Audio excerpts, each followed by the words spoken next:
नमस्कार, मैं हूं नारायण शर्मा और आप देख रहे हैं AINS न्यूज 24 चैनल। अब खबरें विस्तार से। छत्तीसगढ़ में भारतीय जनता पार्टी ने अपना विधायक दल का नेता चुन लिया और सबकी सहमति से मुख्यमंत्री के रूप में विष्णुदेव साय का नाम फाइनल किया गया। विष्णुदेव साय कुनकुरी से विधायक हैं और आदिवासी नेता के रूप में उनकी पहचान भी है। वे सांसद और भारतीय जनता पार्टी के प्रदेश अध्यक्ष भी रहे हैं। मुख्यमंत्री बनते ही प्रदेश भर से विष्णुदेव साय को बधाई देने का तांता लग गया। कार्यकर्ताओं ने पटाखे फोड़कर और डांस कर जमकर खुशियां मनाई। नाम तय होने के बाद विष्णुदेव साय ने छत्तीसगढ़ के राज्यपाल से मिलकर सरकार बनाने का दावा पेश किया।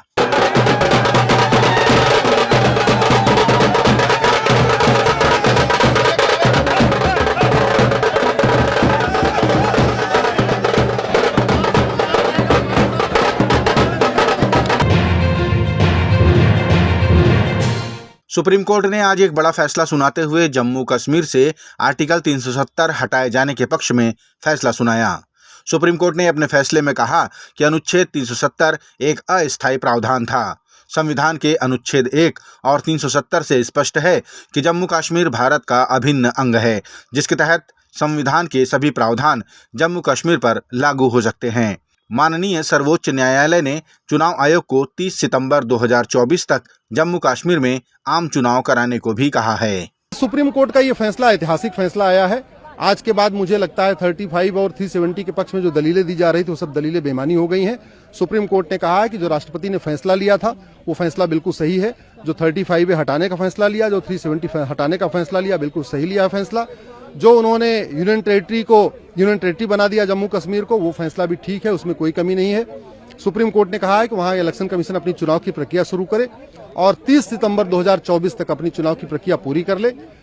जहां तक जो कानून वहां लागू हो चुके हैं, राइट टू एजुकेशन और राइट टू इन्फॉर्मेशन, वो सब चलते रहेंगे। इस बीच में जितने फैसले लिए जा चुके हैं उन किसी भी फैसले को, केंद्र सरकार के फैसले को सुप्रीम कोर्ट ने वापस करने का आदेश नहीं दिया है। इसका मतलब ये हुआ कि जो केंद्र सरकार का फैसला था उस पर सुप्रीम कोर्ट ने अपनी मुहर लगा दिया है। अब आज के बाद ये जो बार बार आर्टिकल 35A के बारे में जो दलीलें दी जा रही थी, आर्टिकल 370 के पक्ष में दलीलें दी जा रही थी, मुझे लगता है उन सबको जवाब मिल गया है और आशा करता हूं कि आज के बाद अब लोग सब शांत रहेंगे। राजधानी रायपुर में सैर सपाटे के लिए मशहूर मरीन ड्राइव तेलीबांधा तालाब में लगने वाले खाने पीने की दुकानों से निकलने वाली गंदगी पाथवे पर फेंकी जा रही है। वहां रखे डस्टबिन के भर जाने के बाद कचरा बाहर आ रहा है, जिसे मवेशी खाकर इधर उधर फैला रहे हैं।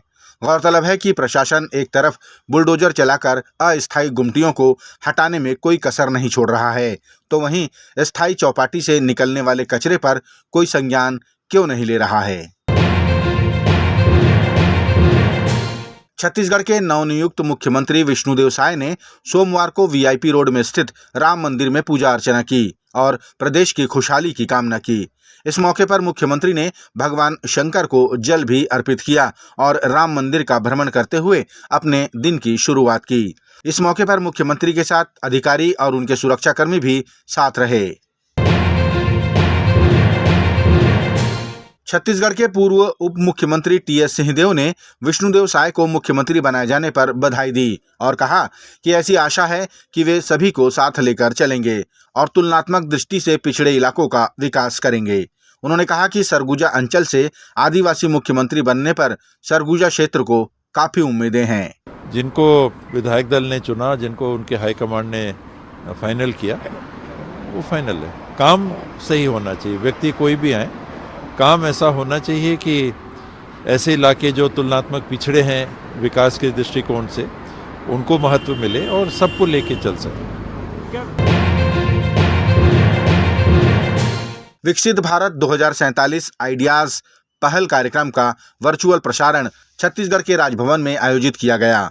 इस दौरान युवाओं को विकसित भारत विजन 2047 से जोड़ने के लिए युवाओं की आवाज पर एक कार्यशाला भी आयोजित की गई। दिल्ली में हुए इस कार्यक्रम में प्रधानमंत्री ने अपने वर्चुअल संबोधन में नया भारत और नया विश्व के सृजन हेतु इस विजन को जन आंदोलन बनाने का आह्वान किया। राजभवन रायपुर में आयोजित हुए इस कार्यक्रम में विभिन्न विश्वविद्यालयों के विद्वानों ने अपने व्याख्यान दिए। छत्तीसगढ़ भारतीय जनता पार्टी के प्रवक्ता केदारनाथ गुप्ता ने कहा कि छत्तीसगढ़ कांग्रेस के नेता हार के बाद जो बयान दे रहे हैं और एक दूसरे पर आरोप लगा रहे हैं, उससे स्पष्ट हो गया है कि ये छत्तीसगढ़ के लिए कितने नुकसानदायक थे। एक दूसरे पर भ्रष्टाचार और रिश्वतखोरी का आरोप लगाने वाले नेताओं का चुनाव में हारना जरूरी था। पूर्व कैबिनेट मंत्री जयसिंह अग्रवाल ने आईएएस और आईपीएस अफसरों का नाम लेकर कहा है कि इन्होंने जनता का दोहन किया है और काम वहीं करते थे जहां भ्रष्टाचार करने का आसान तरीका उपलब्ध हो। वहीं विनय जायसवाल अपने सहप्रभारी पर पैसे के लेन देन का आरोप लगाते हैं, तो बृहस्पति सिंह कहते हैं कि प्रभारी शैलजा जी ने ये किया वो किया, किसी को नेता बनाया। तो एक गंभीर प्रकार की शिकायतें जो आ रही है वो छत्तीसगढ़ प्रदेश की जनता के लिए बहुत नुकसानदेह थी। लूट खसोट का रास्ता कैसे प्रभारी मंत्रियों ने मिलकर अपनाया, ये उनके ही नेता कह रहे हैं। भाजपा शुरू से कहती थी ये भ्रष्टाचार में आकंठ डूबे हैं, कई फाड़ में ये पार्टी टूट चुकी है। मुझे लगता है कि कांग्रेस पार्टी से अब जनता को संभल के रहने की आवश्यकता है। ये थे आज के प्रमुख समाचार। आप देख रहे थे हमारा लोकप्रिय यूट्यूब चैनल AINS न्यूज़ 24। अब हमें इजाज़त दीजिए, कल तक रोजाना की ताज़ा खबरों के लिए आप देखते रहिए हमारे लोकप्रिय यूट्यूब चैनल AINS न्यूज़ 24 को। हमारे यूट्यूब चैनल को लाइक और सब्सक्राइब करना ना भूलें। नमस्कार।